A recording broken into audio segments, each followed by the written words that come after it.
हर मामला अकल से मामला, हजूर का हर मामला अकल से मामला है।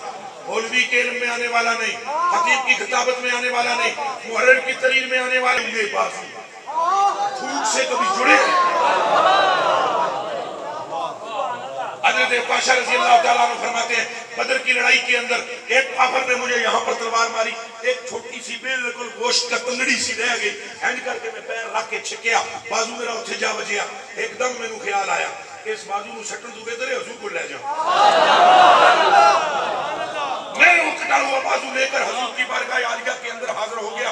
आपके खेमे पाक में जब मैं दाखिल हुआ, मैं क्या है बाजू मेरा कटी गया। हजूर ने ठुक मुबारक ला के हैंड करके जोड़े है, फरमाया रब दी कसम है दूसरा बाजू तलवार चलाते थकता था, ये थकता भी नहीं था।